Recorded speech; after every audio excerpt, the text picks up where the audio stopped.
Hello and welcome back to the Honest Lab Horror Show, the show that we bring to you each and every Friday night. Why we do this on a Friday night? Because Friday night is horror night.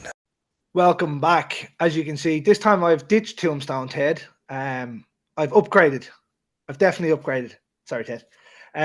This is a name to watch, and you're going to see grow more and more over the next while. This is actress Miss Sarah French. How are you? Hi, I am great. How are you? Thank you for having me. Yeah, thanks for taking the time out of your day to come on. I know it's afternoon time for you. Yeah, and it's evening for you. Yeah, it's late enough at the minute, but sure, it's all good. It's all good.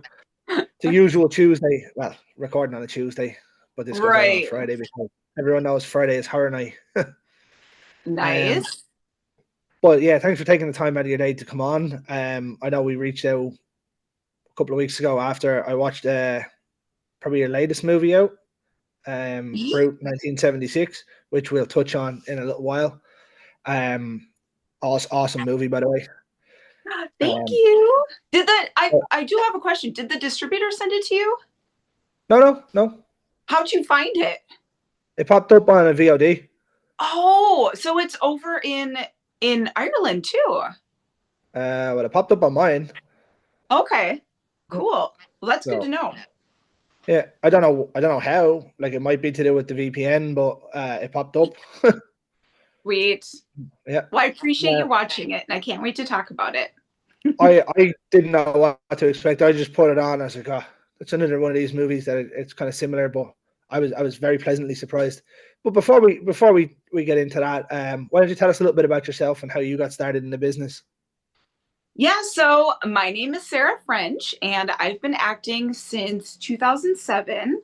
And yeah, I kind of got the bug when I was actually going to college for criminal justice. When I Wow. was going to college, I took an extra class, and it was a theater class, and I fell in love with it. And now looking back, I've always been, wanting to entertain people. As a kid, I grew up on a dairy farm, and we didn't have really a lot to like, we kind of had to entertain ourselves. So we would, my sister and I, we would, you know uh, do these plays for family, and just we entertained family when they would come over. And you had to be really creative to keep yourself entertained, basically. Um, and that followed me into my into high school. When other kids were out drinking and smoking, I found a group of friends that was into creating movies and making short films and horror films, and just doing funny skits. And so it's kind of always followed me throughout my life, looking back, and that has led me to where I am today. But I started in 2007. I did my very first short film called Your Next Three: Pajama Party Massacre. And I've done mostly all horror because that is my love. And I watched my very first horror film when I was 5 years old. It was Child's Play. It scared the bejesus out of me.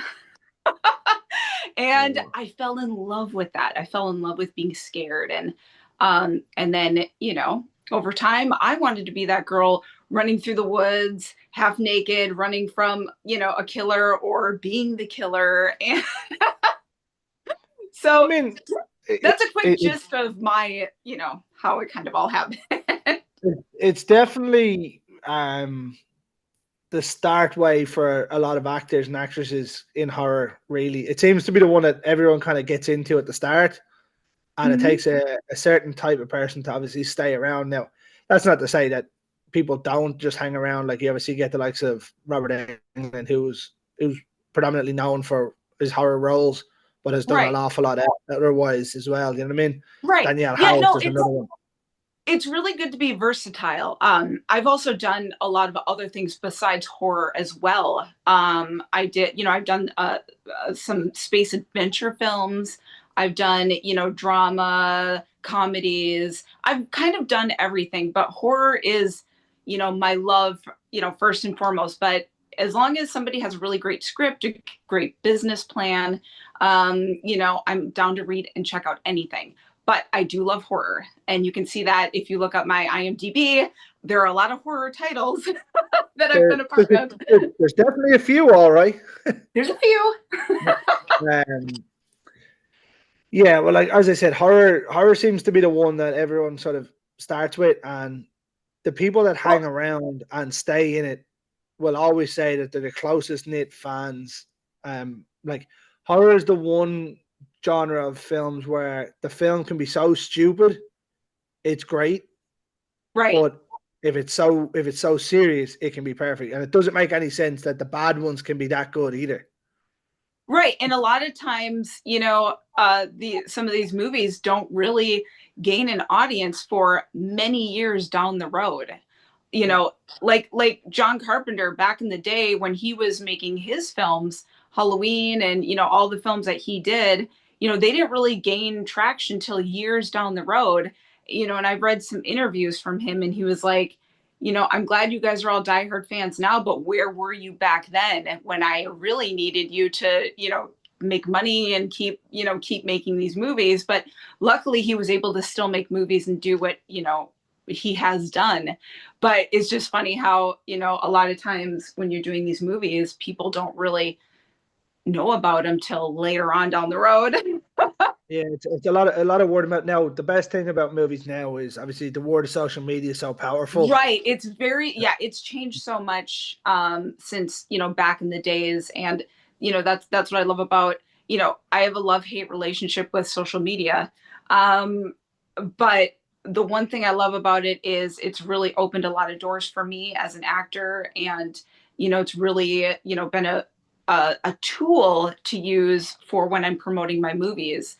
I've made a lot of, new fans and friends and everything just by being on social media and being, and doing all that kind of stuff, because you have to put yourself out there in order for people to, see what you're doing and, to just to kind of get to know you. And I'm very grateful for that in that regard anyway. I mean, I can't say anything. I wouldn't have been a big mad. I had Facebook and stuff, but I wouldn't have been mad on social media. My wife was the one who was like, "You need to set up the Instagram for the podcast, get that going," and that's where we find a lot of our guests from. Yeah, it was great. So, like, we when this show started, we never even expected to have a guest. And it just kind of happened, and now it's probably been more guest episodes than there has been anything else. Well, good. You're doing everything right. We're very lucky in that way. And for me, like, I've got to interview 3 of probably my top 5 horror film directors. One cool. I won't ever get because he's not here anymore. Wes Craven. Oh. But I've got 3 of the top 5 anyway. 3 of the top 5 movies anyway. One director done 2 of them. Cool. So, which ones? So I had Rob Schmidt who done Wrong Turn 1. Oh yeah. Fucking love Wrong Turn. I had Buddy Cooper who done Mutilator 1 and 2. Nice. Yeah, and then I had Neil Marshall who done Dog Soldiers and The Descent. Love Neil Marshall. I actually I met him at a it was this mixer / like screening of another movie, and he was there, and I was like, someone introduced me to him, and I was like, I'm a big fan. He's amazing. That's a GOAT level entry director there. Do you know what I mean? He had two of the best horror films. You want to know something cool? He actually watched one of my films called Space Wars: Quest for the Deep Star, and I heard that he really enjoyed it. Nice. I'm like, we had him on the show, and he still has the head of the Dog Soldiers werewolf, and I was like, that's not fair. Like, it's actually to a point where I actually have coasters and everything. Oh my God. I was just going to ask if you've seen Dog Soldiers, because that movie is so underrated. That is an underrated horror film that I just love. And The Descent. Oh my gosh. They just came out. I think The Descent just had its year. 20 year, that's right. And they're coming out with a new like DVD or Blu-ray for it. And oh my God, that's so cool. It's actually a former guest on the show, Janine Pipe, who wrote the book on Dog Soldiers. I don't know if you've seen it. It's called Sausages, the making of it. No. She done that, but she's doing one for The Descent now as well. Oh, that is badass. The book is so good. But for me, Dog Soldiers is the greatest werewolf movie ever made, and I will die on that hill. I love it. I love it. No, where did they shoot that? Was it the UK? Okay, it was the UK. So it was by you. Close enough to it, yeah. Well, closer to you than me. Yeah. there was a movie you said that didn't get a lot of love when it first came out in the US, and over the last I've noticed it recently that has really ramped up in things and people talking about it in the US conversations now. So like it's great to see. I love that. And again, that's another one. They shot that how many years ago? 21. Yeah. 20, and now it's just starting 23 maybe. Yeah, and now it's just starting to gain traction. It's just that's just the way the cookie crumbles sometimes. But even back then, 20 years ago, you know, again, social media and things have definitely changed a lot since then. So a lot of things that were made back in the day, you know, there's more eyes on it now because they, you know, more people can see more stuff. So I think that's really cool. Like it's to a point now where like my son's 9 and for the last over the last 6 months, he was like, "Can I watch Jaws? Can I watch Jaws?" And I was like, "How do you even know about Jaws?" Now I have a big cool. Right. So I said one day, I sat there one day and it was like 8:30, and he was like, "What are we watching?" So I put Jaws on. I hemmed and hawed about it for a while, right? So my young lad has autism and ADHD, so for him, like it takes a lot for a movie to trap him in to watch the whole thing without kind of wandering around. Right. So I put Jaws on for 2 hours and 9 minutes. He did not move off that sofa. What? He was glued to it. I love to hear that.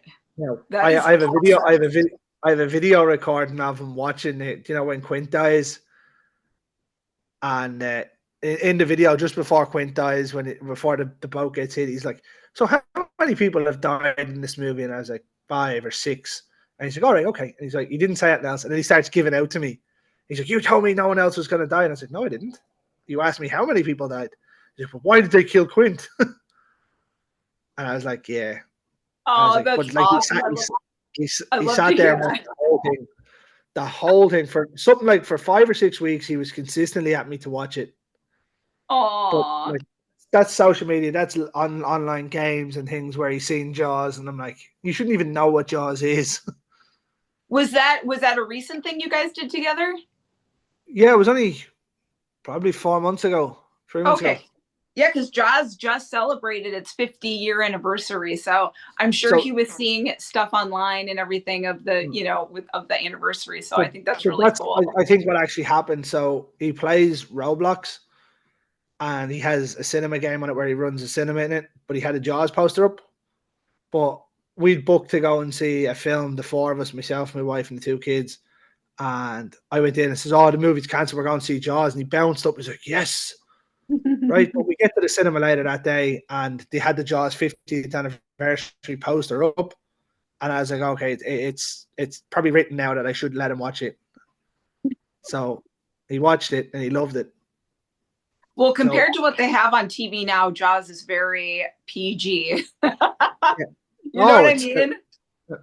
I still think it's still the best creature feature ever made. 100%. Yeah. And that's bar none.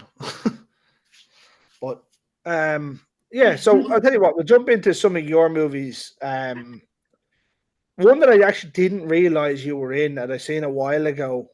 Funny that we were mentioning Sharks. You were in Land Shark, right? You popped up in Land Shark. You saw that? I did see that. Wait a second, but which one? Are there a couple, or the one I did was directed by Mark Polonia. Yeah, and it was, you know, a super low budget. Yeah, it's on Amazon. It's on Amazon Prime over here, yeah. I watch all of it. Nice. Yeah. Yeah, I did that. Oh my gosh. That was like 8, 9 years ago, maybe. Yeah. Super, super funny. You know, the shark, it's like a puppet and It's, you know what, when you get those movies and they don't take themselves overly serious, they're very fun to right. watch. Yeah, They it's a put are. on in the I've done background thing. right, and I've done a fair share of them that you'll have to see if maybe some other ones. Like I know I have a lot of films on Tubi, but I'm not sure like if you see them over where you're at. But No, we yeah, don't they're have so much Tubi, fun. unfortunately. And I grew up watching cheesy, scary, funny, horror films, and you know, they're great. Yeah, just when we were talking about the shark, I was like, oh yeah, I'll bring that one up to start. That's good um, timing. And I've seen, sometimes I I've forget. actually seen, I think I've seen a couple of them. There's one where the boyfriend's on the sand and the shark eats him in front of the police. I'm not sure if it's Yeah, that one that you're in or it's a different one. I'm not sure. I'm not And the sure. police won't believe that the shark's eating people on the sand, and it was just funny. Do you know what I mean? I Oh, put it on. I that put it is on. funny. I don't think we had any police in mine. Well, It might maybe we it might did. be a different one. It's been so long since I've seen it. I don't remember. I'm just going through here to see if there's any of the other ones I've seen. Okay. The Leonard, you done a Survivor, you done a Leonard Skinner thing. Leonard I Skinner. didn't realize they did. Oh, yeah. Yeah, that one was directed by Jared Cohen. That was what was it called? The Street Survivor. Survivor, The what? Street Survivors. Street Survivors. Yeah, that's the Leonard Skinner story. That's that it's based on what actually happened to Leonard Skinner in the plane crash and all that. So yeah, I mean I just have a small role in that, but it was a lot of fun because they did a really great job with the set dressing and the costumes and the all the actors that they hired for it. They all look like they're from the 70s. So yeah, that one was really cool. Now there's another one here that I've seen, and obviously we've only connected recently. Right. Um, that I didn't realize. So former guest Eva Hamilton's in it as well. A Ouija house. Oh, yeah, yeah, there's a great cast with that one. That one was a lot of fun to do. I kind of play like I'm like this witchy character. Again, another small role, but it was really great, to be a part of it. And I met a lot of really cool people on that set. I'm like this witchy character, watching this sacrifice happening in the film. And of course, I'm topless and have this really cool mask on. Hey. Yeah, I played a few of those kind of roles. I mean, why not? Do you know what I mean? Yeah, if you can do it, you can go to the wedding. Right. For me, like with nudity, if it's an integral part of the story and it's not nudity just for nudity, then I generally have no problem with it. So if it serves a purpose within the story, I'll do it. So I'm very comfortable with myself. I always have been. And yeah, no problems over here. See, that's something I've actually said multiple times, and some people actually slag me for it, and I'm like, they're like, you love horror. It must be because all the good-looking guys that are naked. And I says, the nakedness doesn't really bother me in films. Sometimes it annoys me when it's just shoehorned in for no reason. Right, Sam. Me and too. I'm like, I get like the slasher, the trope of the slasher was the couple having sex and this, that, and the other. I says that's fine. That doesn't bother me because you know it's coming. But it's right. when all of a sudden they're running, the killer grabs their top, and the top just disintegrates into their hand, and you're like, oh, okay, why? Yeah, it's interesting, and there's nothing wrong with that. If that's what they want to do, that's great. If that's kind of movies they want to make, that's great. I have no problem with that. But that's not what I want to do. So, to each their own. No, I have no issue with the movie as long as it's sort of there. Do you know what I mean? If the whole tone of the movie is going that way, that's fine. Yeah, You know what I mean? exactly. But if you have, say, could you imagine, say, Texas Chainsaw Massacre, and then all of a sudden, when Sally's running away, he pulls the T-shirt and it just disintegrates. You know what I mean? It kind of Right. takes away from the movie. Right. Right. Yeah. Or, like when it's in it, it's fine, and when it's used properly, it's fine. Or when it's just overly used, it's fine in terms of the type of movie that it is. Right. But yeah, And I actually seen that one. yeah, like I said, to each their own. Everyone has their own thing that they want to do, and if that, if that's what they want to watch, good for them. Mm. Or it makes I tend to watch. I'll tend to watch anything. Do you know that kind of cool. way? Yeah, I'm like, if someone sends me something, yeah, I'll watch that. Yeah. Oh yeah, it's got grotesque nudity. Fair enough. Fair enough. We Yeah. gotta at least check it out. Yeah. I mean, if someone takes the time to send me something to watch, I'm gonna watch it. Yeah, that's cool. That's good to have an open mind like that. Yeah. Now, whether I like it or not's a different story. Right, exactly. And I've definitely had a few that have been sent, and I've been like, no, not for me. Right. I'm quite blunt when it comes to movies. Like, if you sent me a movie and I didn't like it, and we were doing the show, and you'd ask me, I'd tell you. But I'll always look for something good out of it. And I like that. I like that you do that because, in the end, these people are pouring their hearts and souls into these projects, and, you got to commend them for that because, you know, I understand the process of making a movie because I created a production company with two partners back in 2022, and we made 4 films from 2022 to 2024, 4 feature films, and I know how hard it is to make a film. Like, you really have to be passionate about it because it is such hard work. I You don't can't you doubt can't that. just you can't just do this and bam, a movie's made. There's so many pieces to the puzzle, and it really takes a lot of work, and I appreciate anybody making anything.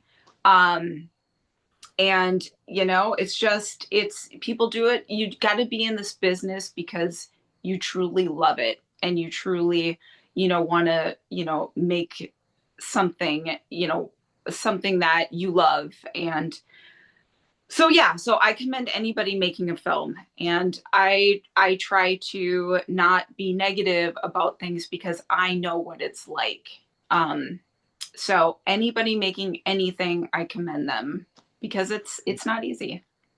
Yeah, for me now, like, if I don't like something when they've sent it to me, I will always say to them before we record it, like, look, that wasn't for me. Um, and I'll try and find the good in it. Now, one or two Right. movies I've gotten where I couldn't find anything, where it was just didn't go anywhere for me. Um, so I'll always give them the option if they don't want to carry on and not do the interview. That's fine. This is no harm, no thing. Like, it's not like it doesn't do anything for me where I'm traveling to do it. You know what I mean? Right. But now some of the people have come on and known I haven't liked the film, but I'll always try and find something Yeah. good from it. You know what I mean? I'll always say it's not my thing, and I can understand why some people would like it. Like, I always find, so like, nun movies, like, the Immaculate, the Sydney Sweeney one and stuff. Mm. Those kind of religious, Oh no, I did see the, that one. That's the nun one, right? the religious based kind of movies don't Yeah, do that anything for that me. came out around the same time as what was that other one that First Almond. Yes. Yeah. Yeah. Yeah. Yeah, I wasn't sold on Immaculate at all. Okay. Did you see the first Omen? Yeah, see, I was never a fan of the Almond franchise, but the first Almond was fantastic. Oh man, I was blown away. Like the special effects on there Yeah. when the I when the wa- things I when the actually things watched coming out of the it. woman when she's Yeah, having birth. that was that was I was like, rough. holy shit. Yeah. Like, I watched both of those back to back. Yeah, it's like they made it. It's not like they made the same movie, but it was very similar. I was like, oh, this is bad timing for these guys to come out Yeah. at the same time. I think they thought with having Sweeney being on that high level that it might have taken over. But like I said, I wasn't a mad fan on the original Omen or anything like that. I've seen them. I know they're good, but watching First Omen when it got to the end and they had the picture of Gregory Peck, I was like, what the fuck? I was like, oh shit. Yeah, I thought Yeah. that I like that. I thought that was pretty Yeah. cool. I actually had it up as one of the best horror films of the year. Um, Ooh. that year. It didn't quite make the top spot, but it would have been hard to beat Late Night with the Devil. Yeah, I is that the one with the two girls go to that guy's house? No, Oh it's no, no, the that was the it's the talk show 70s one. TV show, yeah. I haven't seen that yet. And Oh, actually I've been wanting to see it, so no spoilers. it's it's phenomenal. David Dastmalchian was unbelievable. Nice. Yeah, I've heard a Yeah. lot of good things about it. I just Yeah. haven't gotten around to it yet, but it is definitely on my list. Um, but yeah, so like there's some of those where I'll always try and find something good in the Right. movie. Um, Well, good. and like even with Me, the likes of the Hollywood ones, I'll do the same. right. Us as artists, especially, the indie low budget artists that do make these movies, we appreciate that because, it's hard enough as is to get your movie out there. And then, it's just we're not big budget millions of dollars, billions um type of budget. So, any and all support that anybody gives, independent artists means so much to us because it's a tough industry, and support just means so much. It really does. Whether people are just sharing it, talking about it, giving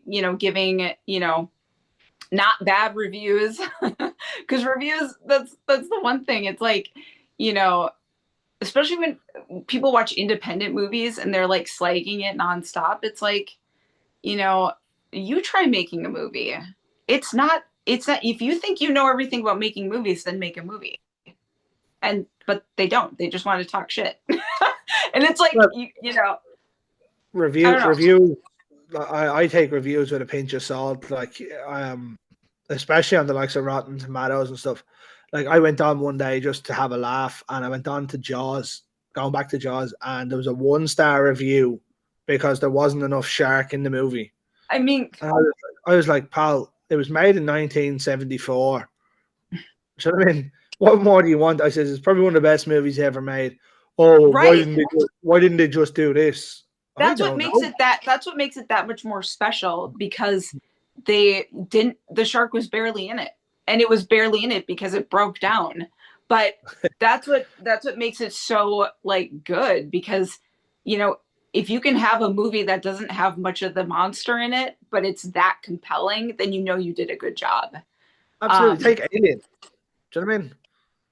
Like right. Alien. Like Yes. even going to some of the indie films, Mhm. where you'll see movies where they don't have a massive budget to have a monster in it for 40, Right. 50 minutes. Do you know what I mean? It's amazing. And obviously, when people think indie movies now, all they'll go is Terrifier, Terrifier 2, Terrifier 3, which are amazing movies, and amazing what they've done for indie film. But it's a lot harder than that for a lot of people. Do you know what I mean? Like Terrifier took off and made big money, which is great. I actually met David Howard Thornton over the weekend. Oh, Um, he's great. I You met I met met him. him? Was it at a convention? Yeah, so Dublin Horror Con was on, Oh, um, how cool. and I walked into the bathroom, and he was in the bathroom.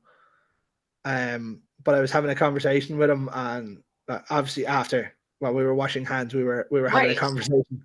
Nice. Such a nice guy. Like we tried to line up a while ago to do it before Terrifier 2 came out, but so Right. that didn't happen because the Well, press got a hold. yeah, hopefully you'll be able to get him on, because he's really fun to talk to, and he has a lot of stories. But yeah, getting back to um Indie. yeah, indie horror, and oh, for like as far like the monsters and things like that. A lot of times with showing the bad guy or whatever, sometimes less is more. It's more impactful.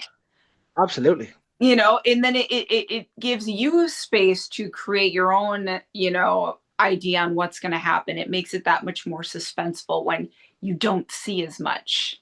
Um, so yeah, I think, that 1-star review for Jaws, give me a break. Was would you watch a whole lot of indie films before we touch on another one of yours? Would you watch a whole lot of indie monster movies? Yeah, I mean, I watch all sorts of movies. Um, I so yeah, I enjoy watching all sorts of films from, low budget to, super big budget. Oh yeah.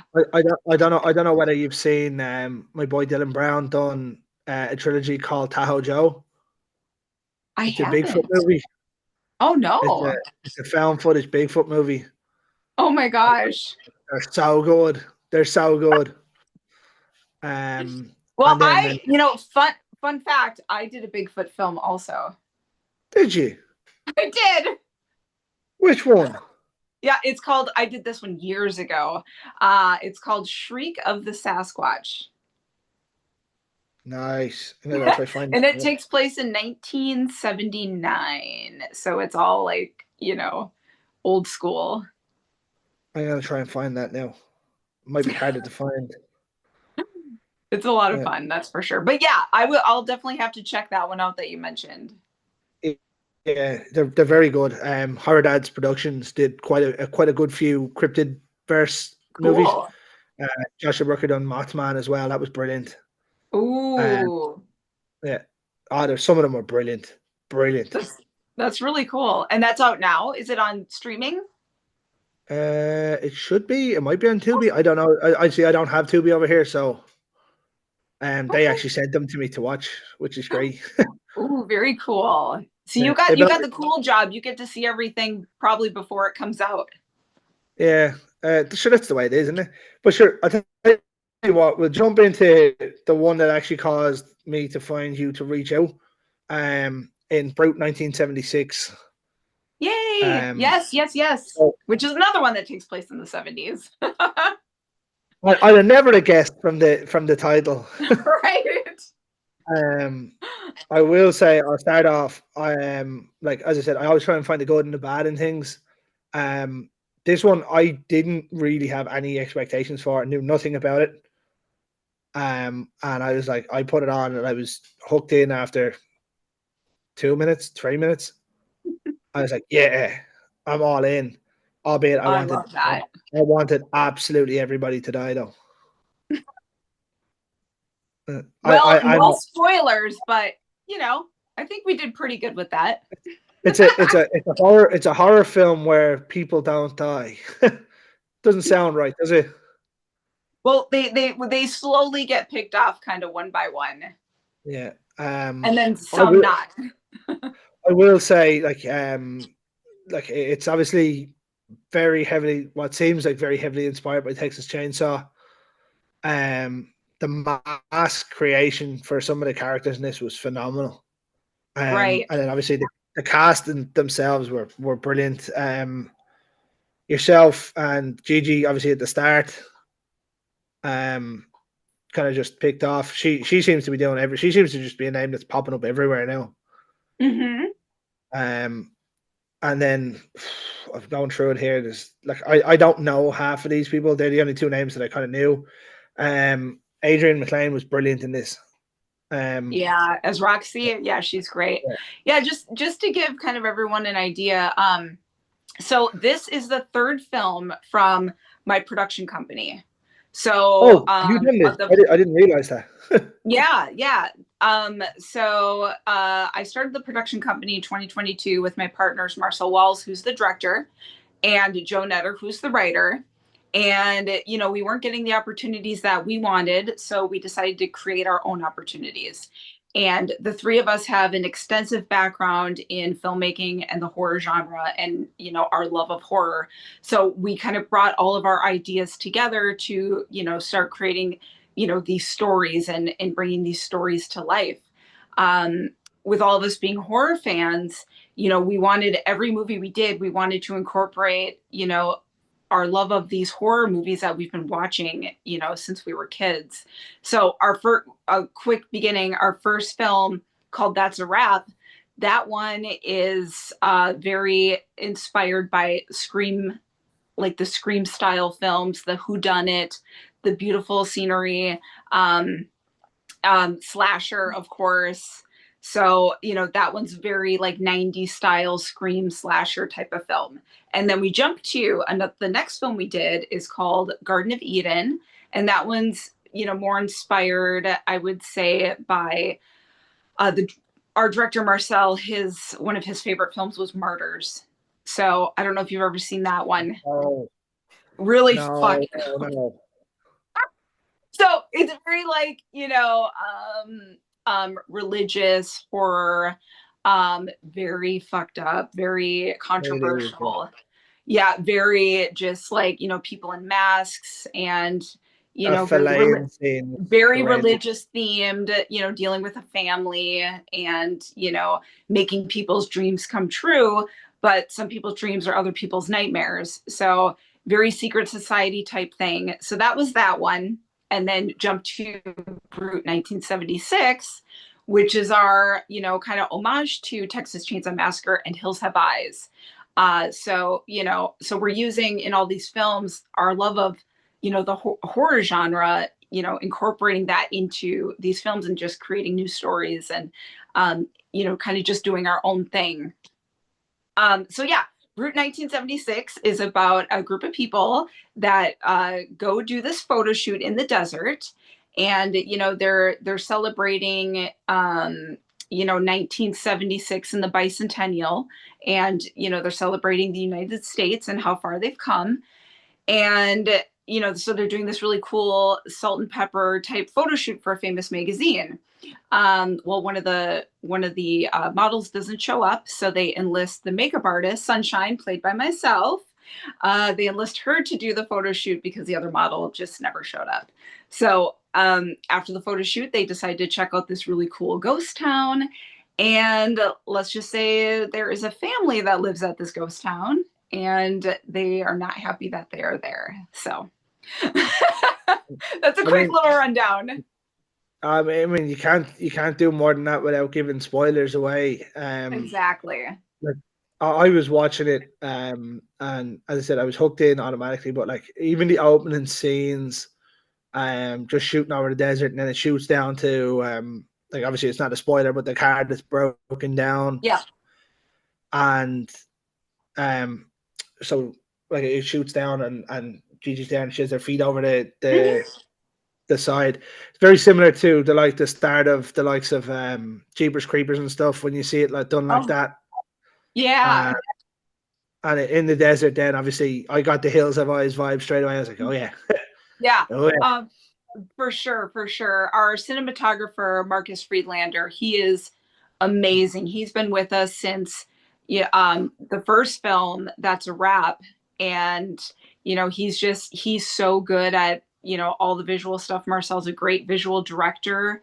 So the cinematography, is something that, was very important to us. And, definitely a highlight of the film, these beautiful sweeping shots and, introductions to these characters, and with the story that Joe wrote, you really get a feel for the characters and kind of their personalities. They're all very different. You got some funny ones, some serious ones, some, relationship things going on, and you got some deep-seated secret things going on. And yeah, it's just a lot of fun. And with the masks you were talking about, I mean, those were done by our special makeup effects artist, Robert Kern III, who I've worked with in the past on some other things. But he's just amazing. The special effects in the film, him and his team just killed it. Very, I mean, as we had a lot of gory scenes and a lot of crazy things going on. So, he definitely had his work cut out for him. Just a few of them. But he created the masks, and yeah, they're so striking. They're beautiful. They're grotesque. They're, because it's this family that's living in the desert, and they've been living there for a long time. So he wanted to make them very kind of, you know old, disheveled in a way, but also kind of kept up, because this family, they of course pride themselves on what they're doing. um and yeah, and it's called the Birdie family. So each mask has its own kind of like bird like look to it, with feathers and things like that. So um yeah, it's really cool. Thank you for Brutus, mentioning. Brutus's mask is my Yeah, favorite one of them. yeah, Obviously, it's the that's most visual one. because it's made of flesh. Yeah. It's his flesh mask. Yeah, he's very much you know Bishop Stevens, who plays Brutus, is a good friend of mine, and I brought him in on the project, and because we worked together previously on another project that we shot in the desert, actually at the same place. um it was a vampire film, I was going and to say, did people die in that one? yeah, so he's in that one, but he plays a totally different character. So do I. But so he's been out in the desert, before, so he was familiar with, what we were doing. But yeah, his character, and Bishop, he is a wrestler too. So, Oh, yeah. he was perfect for the role, because he could really play this intimidating, gruff, big, strong guy that can basically throw people around. So he was perfect for the role, and he He's a really big, he's a embodied big that unit, all mask. right. Right, right. Yeah. Yeah, he really embodied that mask, and um, Brutus is not one to mess with. Yeah. You I see will him say that. coming, you're screwed. I will say, as I said, it was my favorite. It Oh, was my and favorite of the masks. that's awesome. And fun fact, those chainsaws that you saw in the film, those are from the 70s. We found them, I think it was eBay and then Craigslist. We found, a few of the chainsaws, and they're from the late 70s, and one of them might have been early 80s, but we wanted to keep it as, tied to the time as possible.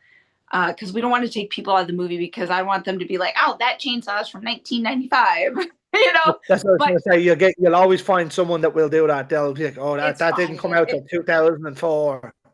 It Like is what it is. everyone's a chainsaw expert. Yeah. But the thing But no, was, that's cool. you Though. know, yeah, poor Bishop, because those chainsaws had to have weighed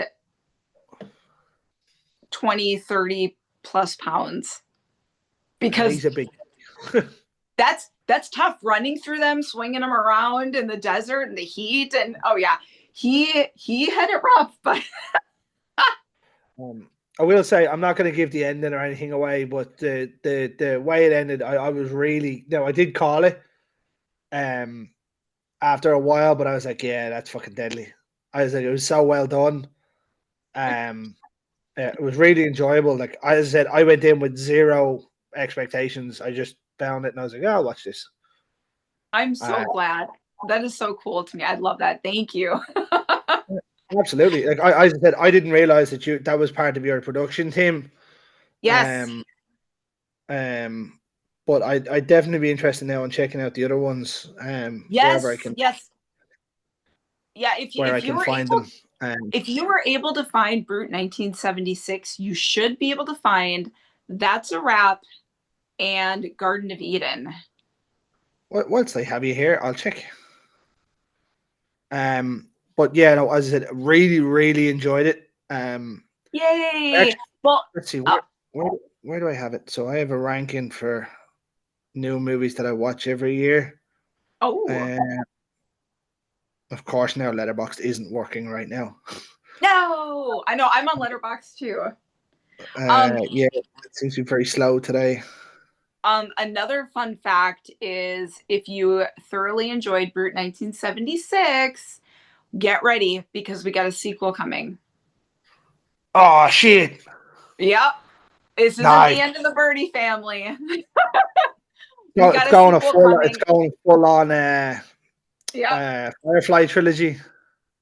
Well, it's not a trilogy, but we do it, there are two films. After Brute 76, we got Brute 1986 coming. So it's taking place 10 years later, and this has to do with a glam band instead of, the crew in the, going out to the desert for a photo shoot. This is about a glam band going to the woods to shoot a music video for their new song. And we went So full 80s. I've watched 109 new movies this year that were all released this year, right? So where would you put it? So this includes Hollywood. So like Sinners is number one. For you? Right? Yeah. Nice. So Sinners and Mission Impossible. Sinners and Mission Impossible are 1, 2. So where would you think it ranks in out of 109? What, Brute? Yeah. I don't know. I'm hoping high up there. It's in at 16. That's awesome. Yeah. I really enjoyed it. Really, really enjoyed it. Oh, you're the best. Well, I can't wait for you to see the sequel. Oh, fun fact also, what I brought with me to show. We got the hard copy. Nice. Yes, we got this. So this is the new Blu-ray from Vinegar Syndrome. Vinegar Syndrome has like all the great classic, awesome movies that a lot of them you can't find anywhere else. So we got this cool cover and the back. So this is the slip cover. And then we got the Blu-ray. Isn't that cool? Nice. And we have on here, there's commentary, there's interviews by a lot of us actors. There's we also have behind the scenes. So you're getting a jam-packed Blu-ray with this. And yeah, it's freaking cool as hell. And then you get to see one of the bad guys in here. Oh yeah, look at that. Yeah, it's badass. So if you get a chance, I'm not sure what region it is. I'm not sure that's still a thing, is it? I don't know. Maybe it's not. I'm sure it's all region. I'm not sure. Yeah. I can't remember. I remember years ago it used to be like that. This is also unrated. My question to you is, did you see the rated or unrated version? No idea. Because the rated version, it blurred out somebody's junk. There's a scene in the movie where that has a gory hole. Oh yeah, no, yeah, it did. It had that blurred out, yeah. Well, this is the unrated version, so you see everything. I'll stick with the unrated. I don't need to see. I don't need to see. I don't need to see what happened. I have a fierce idea, and so any lad that watches the movie. Everybody that's watching this interview, definitely check this out. It's vinegarsyndrome.com and just look up Brute 1976, and you can find it. Nice. Yeah. Gotta do some shameless self-promotion, Well, that's what we're here for. Exactly. But yeah, no, I'd rather not see that. I know every person that I know, any lad that I know that would watch that in that scene will do the old oh yeah, it's brutal. no pun intended by the name. Yeah. Exactly. You should have just said it was brute. No, you messed that one up now. It's brute. You missed the trick on that one. Oh. But yeah, no, really enjoyable. You mentioned another movie there, House of Eden, or Garden of Eden. Garden of Eden. Did that pop up for you? No, unfortunately, it didn't. So, yeah, if you get a chance to watch it, definitely check it out. It's controversial. it's, we deal with a lot of themes that, people don't want to talk about. So it's, it touches on a lot of different themes with, religion, abortion, crazy family dynamics, and justification for murder and, all sorts of different stuff. So it's very fucked up, Nice. but I'm also trying to find it. it's very, fucked up, like I said, but it's also very beautiful and it's shot beautifully. It's very much like kind of like A24 films.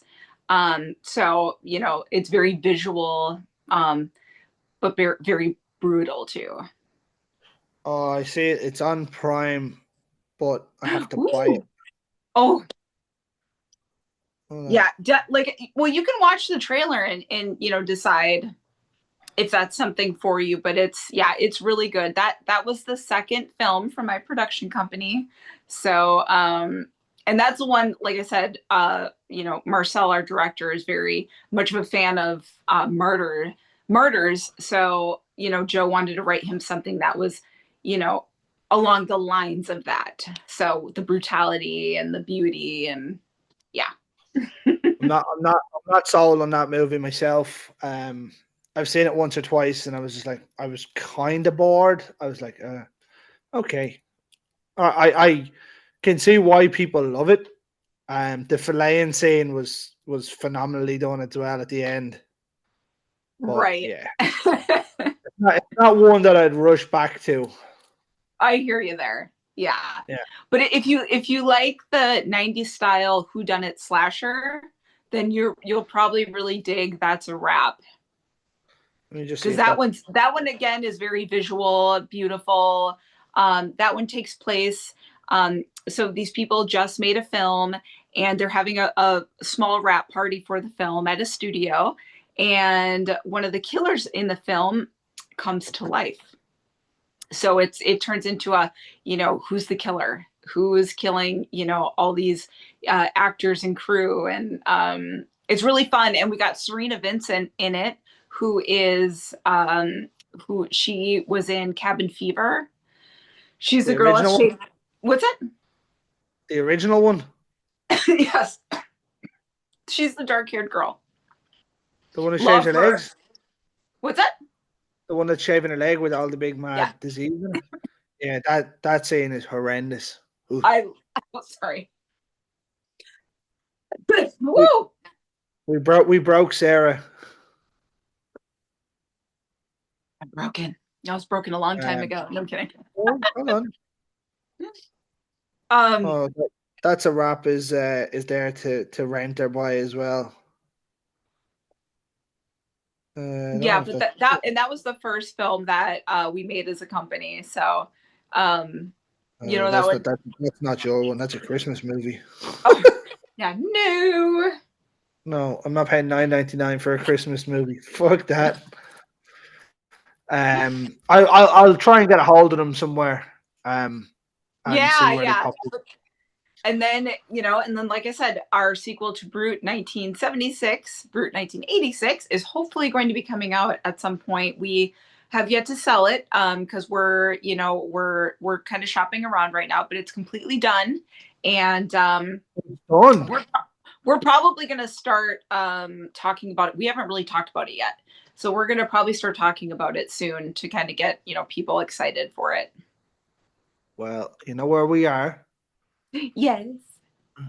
I'm sure I could do an episode on the new one. Oh, for sure. We have a lot going on in that one too. As long as I get to see it. Oh yeah. Right. Yeah.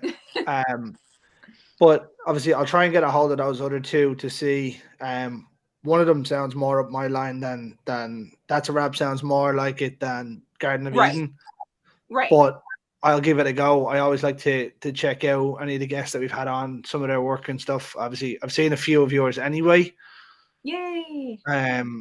But like obviously the production company you have is putting these out, so I'll definitely give them a watch. And if they're anywhere of the level of Brute was, they're going to be good. Well, if you are a fan also, we Marcel and I and Joe, we did one of our very first movies the three of us did together. Is called Blind. And that one came out a handful of years ago, and we actually made a sequel to that called Pretty Boy, which just came out. But Blind is about an actress that lives in the Hollywood Hills. She's at the height of her career, and she decides to get LASIK eye surgery, and something happens, and she ends up blind. So we meet her in the movie about a year into her new life as a blind woman. And, you know, she's struggling. She's having a hard time with the change because she lost a lot of friends, people she thought were her friends. Um, and but while she's trying to go through this whole life change, she's being stalked by a masked man. So that one is a lot of fun. That one's very much kind of like a 70s style slow burn slasher. Very slow burn, very you know, it's shot beautifully, beautiful sweeping shots. But that was the first film we did together. And then after that one, we did another one called Pretty Boy. And it's a continuation of Blind. So, but that one's more of an 80s style slasher. Nice. The, That the might colorful. that might have looked like I wasn't actually paying attention. I was looking at my phone to see if I could find those movies. Right. Because Yeah. what'll happen Yeah. is I'll turn this off and I'll be like, they're gone. Right. Pretty Boy just came out this year through Lionsgate, Grindstone. Oh, So, nice. yeah, we had a pretty good release with that one. And if you didn't see Blind, you can watch Pretty Boy on its own. But I suggest if you watch Pretty Boy, watch Blind first if you can, just because it gives you more context to the characters and why they're doing what they're doing. But yeah, they're all really great films. And like I said, I've done a lot besides all those. So there's a lot of movies to watch of mine. Load. 116 of them. Yeah, and counting. I just got back from a shoot in Texas. The film is called Bed and Rotting, and it's from a girlfriend of mine. She was kind of doing her passion project, so she's the director of it and also the writer, and she has a really great cast and crew. So yeah, I mean, I'm constantly, you know, working and getting stuff out there, and you know, the more support I get and these movies that I do get, the more opportunities it can give me to make more of these films and be a part of, you know, all these What stories. what did you say that movie was called? The new one that I just did this weekend is called Bed and Rotting. I don't think we have too much on it yet, but I'm just trying to see if I know it's the one with James Duval, is it? yes, but he unfortunately had to cancel because he had another gig lined up right after. And I don't know if you know this, but we're having right now in the U.S. A government shutdown, so it's causing basically chaos through, you know, the airport systems, and so Oh, I heard something about this. All right. yeah, flights are being canceled and pushed, and so he didn't want to risk anything, which I totally understand. I was freaking out when I was trying, you know, I was at the airport. I got to the airport like 8 hours early because I was like, Yeah, I'm not actually missing see my it. flight. All right. Yeah. Yeah, I'm very punctual, and if I like, you know, am late for some reason, I'm like I freak out about that. So luckily, all was okay. I had actually seen somebody put that up, or somebody. Oh I was reading something that James Duval had been cast in something, or something along them yeah. lines. I'd heard of the movie, I just couldn't remember what it was. So when I looked at it, I was like, "Oh, okay, yeah, Nice, nice. yeah, Yeah, that one was a lot of fun. So, yeah, yeah." hopefully that'll be coming out in the next, you know, next year, and lots more in the works. So, The ever list of movies that Greg has to watch. well, there is another one that you're gonna have to watch too. I don't know if you're a fan of space films, but I did a really kick-ass, awesome space adventure film called Space Wars: Quest for the Deep Star, and I did that one with Michael Pare, and he's Nice. just amazing.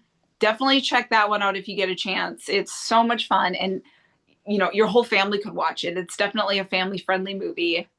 And then so hopefully next year we have a sequel in the works. So we'll see.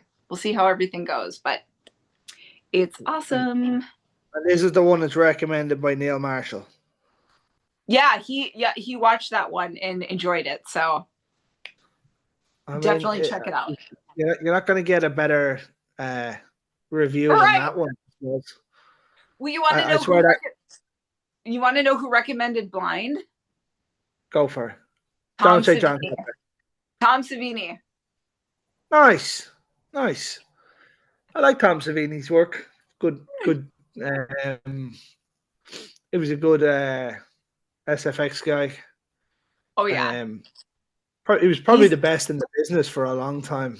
Mm-hmm. Yeah, and now he teaches a college for special effects makeup and special effects. I know he still does a bit. Obviously him and Calo Studios would be Jason Baker, that they done like the Black Phone mask and stuff. Yes. Yep. Jason's he's just fucking ridiculous what that man can do when that studio does. Right. Yeah. That's cool that you know about that. Yeah, he also, works with WWE wrestling, as you know, I'm sure. Yeah. Yeah, he's great. Him and his whole team. Yeah. It's just ridiculous. I do see the stories he puts up. Because we tried to have him on the show before, he's just too busy. We tried to line up and he got held up working, and it's just never happened from there. But sure, that's life. But the work that he does is just phenomenal. Right. And like, you just, special effects is just a whole world on its own that deserves everything. I give nothing but props to, all the special effects artists out there, because it is not easy, especially when you're on set. You can have everything prepared, and then when you're on set, they're like, okay, and go. And then they gotta and they never give them enough time to to do things. And you just have to be really good, just good on your feet and good, quick. And special effects artists they're amazing what they can do. They're magicians. I remember I was saying that we never started this show to have guests. Our first guest was a special effects guy, Nick Benson, who done The Blob and The Abyss and stuff with James Cameron. Oh, that is a good one. Yeah. That was our very first guest 4 years ago this weekend. Wow. Good for you. That's how that went, and now we've had guest after guest after guest, and nice. You being the latest of them. Yay! Well, you guys are awesome, and again, thank you for giving us a voice in promoting our work, and giving us the opportunity to talk about things, and just promoting it. It really helps and definitely means a lot. Absolutely, and we appreciate you taking the time out to come on. Obviously, it works both ways. I mean, like, you're getting their name out there. We help get your name and the work that you do out there. But I've got a couple of questions for you before we finish up. Oh yeah. Right? These are the hard part of the show, right? Oh boy. Give me your top 5 horror movies. Oh my goodness. Okay.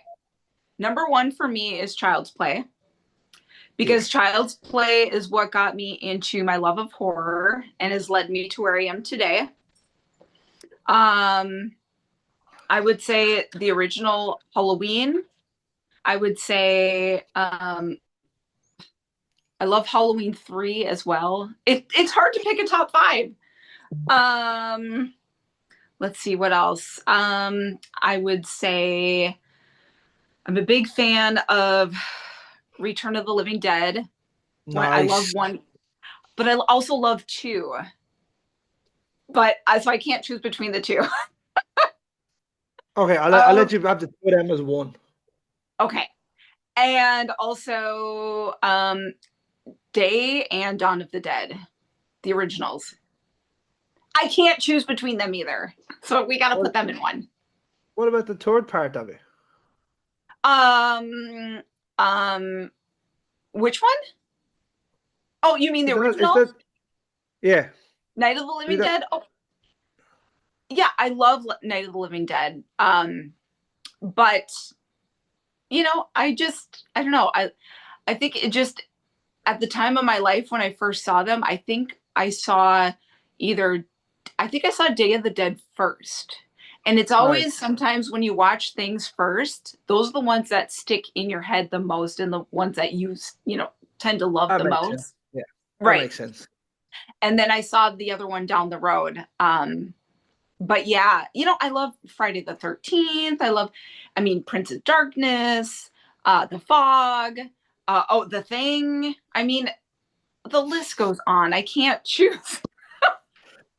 So the some of the answers that you threw out at the end there was actually going to be the part of the next question. One that I've started asking guests is give me your top 5 John Carpenter films.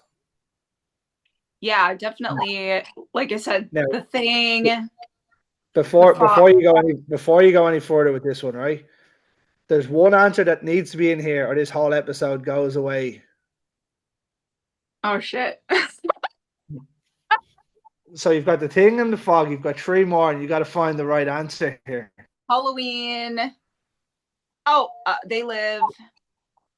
You've got one left, and you still haven't hit that right answer yet. Yeah, but if I go, I don't know, and then you say it, I'll be like, oh shit, yes, that's it. I need one Now, more. Oh my I god. I had a guest on the show a while ago who I called out afterwards. Poor old Corey got awful abuse off me for missing it. Fuck. Yeah. No, I'm trying to think. I'm trying to think of another Carpenter movie. I suck at being on the spot. I will admit that. If I pull it up on my IMDb, I'll be like, oh yeah, and this, and this. Oh, I love Christine. It's not that either. It's a good movie though. So we're just Shit. gonna call it there. It's game over. You lose. The the clear and obvious answer is Big Trouble in Little China. Going horror strictly, and that No, one's no. Okay, okay. In my defense, I absolutely love Big Trouble in Little China. Absolutely. Um, that's my favorite I movie love of that you all brought time. it up. I love that you brought it up. So thank you. Um, but yeah, I was just going horror. So my bad on that. Big Trouble in Little China, number one. We were at a horror convention over in Manchester for the Love of Horror there a couple of weeks ago, and Alan Howerton was there, and he'd done all the scores that he'd done for John Carpenter, and like Oh, he done Big Trouble in Little China and stuff. Oh, it's savage seeing it live. oh my God. Yeah. Um, Fun fact. I actually PA'd on one of John Carpenter's, or no, two of his music videos that he did about 5, 6 years ago for he was coming out with these albums where he was just doing like his own music that wasn't in like I forget what the albums are called. Distant. One of He's the doing one, it more recently, isn't he? yeah, he's been making these albums of just his music coming out recently. And I did one of the music videos is called, I think it's called Distant Dream. And then I also helped out on, God, what was the other one? It was another one for the same album, but I PA'd on it. So I was there when he was doing the music video. I was helping out on set. And one of the days it was his birthday that he shot the music Oh, video on. And he came in and I said, "Happy birthday, John." And he goes, "You know what? You're the first person to wish me a happy birthday." oh, And you actually my got to heart just talk to melted. him. No, that's not Yes. fair. Yeah. He's very like work orientated, like when you're working with him, and focused, as we all are when we're working. But yeah, there were moments where he would just kind of, hang out and just be, just talk a little bit here and there. But it was amazing because his son is in his band, and his son is an amazing artist too. And there was a moment when we were shooting the music video, when there was some downtime, they started playing the theme to Halloween. Oh, Jesus. I almost died. I was like, well, now I can die and be happy. I haven't. I'm out. It's over. I'm out. I mean, you might as well just kill me now because, I saw what I needed to see. Right. And then, like, I don't know how you follow that, to be honest. That's John Carpenter all over, isn't it? You got it. That's the greatest horror director of all time by a country mile. 100%. Bar nobody. I was always in the Wes Craven camp that he was better, because Nightmare on Elm Street's my favorite horror film. Oh. It's the first real horror film I remember watching. Really? The first one? First one, yeah, the original one. Yeah. Oh, I love Nightmare on Elm Street. Love. Like my parents always told me, they said there's 3 movies you're never allowed to watch, and I was like, yeah. You're not allowed to watch Nightmare on Elm Street. You're not allowed to watch the original Texas Chainsaw. You're not allowed to watch The Exorcist. And I'd seen all of them by the time I was 12. Same. Yeah, and I went in, and I at 12, I was actually recording with Ken Kersinger last night. At the age of 12, I went to see Freddy vs. Jason in the cinema. Oh. Yeah. Did you tell him this? Yeah, it would be the second time that Ken was on the show. He's a really good guy though. But yeah, like I was like, yep, went to see that in cinema, and like it's just what I've seen in the cinema from a young age. Like, cause I knew people in the cinema. Like I seen Saw in the cinema at 12, which probably shouldn't have. But I remember coming home. My parents were like, "What you going to see?" And I was like, "Oh, I don't know. It was like Scooby Doo or something." Was out around. What you going to see? I went sitting in watching Saw, watching possibly the greatest twist ending of all time. I love it. That is so funny. Yeah, my mom, because I grew up in a single parent household. But my mom, she was sister to watch anything that's violent, any horror films, anything, even people kissing on screen. She was like, no, cover your eyes. And I was able to watch the horror films that I was able to watch as a kid because one day my grandma was babysitting my sister and I. And one thing that we all love to do, we love to go to the video store and rent movies for the week. And so we went to the video store, and this is when I was 5 is when I believe Child's Play came out.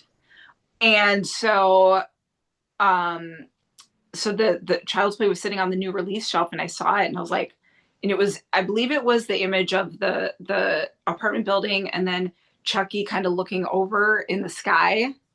And it just, back in those days, looking at the VHS covers, what drew you to the movies. And so I saw it and I was like, Grandma, please can we rent this? And somehow we were able to talk my grandma into it, and she rented it for us. And then bam, here I am today. So I can thank my grandma for letting me watch these horror films, because or else who knows where I would be today. you took advantage of a nice lady. Yeah. My grandma was cool, as most grandmas are. It's funny that you mentioned the artwork. We've brought it up on a number of occasions on the show. I was only talking about it with the lads in work last week. The artwork on the boxes for horror movies. If you had to pick one, right? This will be the last question. If you had to pick one, would it be Child's Play? For the artwork? Yeah. Like my favorite? Like that you remember distinctly. Oh no, I got a better one. This one you might not have heard of this one. Demon Wind. Never heard of it. That one, like I rewatched it like recently. I don't know if it still holds up, but when I was a kid, I saw it, and I saw the cover, and it's a cool hologram cover. So it's of this monster breaking up. There it is, breaking out of the window. There's a hologram on the actual VHS one, and I think it's worth a lot of money. But you like move it, and it's like, the guy jumping out of the window. It's cool as hell. That one I very vividly remember. And Nice. there's a bunch. There's a bunch that I remember. Also, another favorite one of mine is Return of the Living Dead Part Two. That cover is so badass. It's the sky, the clouds shaped as a skeleton, and then with the mouth opening like the people I think in the movie is at the bottom. But it's really cool. No, neither of those hit mine. Mine was House. Oh yeah, good one. The Yep. finger. Yeah, that's it. It's phenomenal. Like that's like out of every movie I've ever seen, that's the one artwork box that sticks with me. Actually, Chasing the Argonauts as well. I loved the 1964 film. I love that. Um, I used to have it on VHS, but it was a gold box with the golden fleece, and it had Jason, it had Medusa, it had the skeletons on it. It was just awesome. So cool. Yeah, I like love that. I love that we still to this day remember, all that from back then. And that's something I feel like is missing. I mean, yeah, you can look at covers on streaming, but actually getting ready, going somewhere, going to, these, VHS stores and these movie stores, you just don't have that anymore. It's so different. Like I I miss used to that. work in one. I miss walking into the video stores and, you know, just that smell, that feeling, the excitement. It's so different now. Yeah, Netflix. You spend 2 hours flicking through, not finding that, and Right. then like Yeah. I It's like I have my missus now, and we've got a few films that we have to watch before the end of the year. Like she's never seen Alien and she's never seen Predator. Oh, and I forgot to add those to my top five. Those are my Yeah, favorite too. I yeah, mean, you know, yeah, it's changed so much. And that's the thing, like as an indie artist and having my own production company at one point, you know, everything, like when a movie gets put out, it just gets thrown into the mix. Like people, maybe you talk about it a few times and it disappears. That's why, physical media I feel like is still so important. And also if you get a chance to play your movies in a theater is so important. It just leaves a much more impactful thing for people to remember. Or else, when you put something on streaming, it just gets thrown in the mix and it just disappears. So doing what we're doing now, having a conversation about movies, putting that out there online, and any sort of like advertising we can do is just so important. But as an indie artist, you can only do so much because it costs so much money for actual advertising. It's like impossible. So that's why having the fan base that we all have and people supporting our movies and spreading the word of mouth is just so important. So when people talk absolutely, about movies, when they post good reviews online, it all makes a huge difference, bigger than anyone even realizes. absolutely. I don't think there's a better way to end the the conversation than just in general talking about films. That's what they're made for, really, isn't it? Entertainment and talking. You got that right. Um, but Sarah, I'd love to have you back on in the future for another episode, if you'd be up for it. Of course. Um, Yes. When Brute 1986 comes out, I'll be back on. Absolutely. I told you, as long as I get to see it, um, we'll definitely line that Right. one up. Yeah, Yes, that's it. yes. And so, I'm holding to ransom now. okay. Well, we'll try to figure something out for sure. And if you guys want to check out, everyone watching, if you want to check out my Instagram and Facebook. I am always talking to people. I love sharing all my stuff. I share everything that I'm doing. So you can find me on Instagram at Sarah French Online, and you can find me on Facebook, Sarah French. So I'm always talking, chatting, sharing all my new projects. I can confirm this. Yes. And grab a copy of Brute 1976 if you can. Absolutely. If I had a DVD player or a Blu-ray player, I would. But I think if I started collecting DVDs again, my missus would actually kill me. Probably. But I think we'll leave it there, Sarah, for the evening. You can go and enjoy the rest of your afternoon. I will be going to bed. Yes.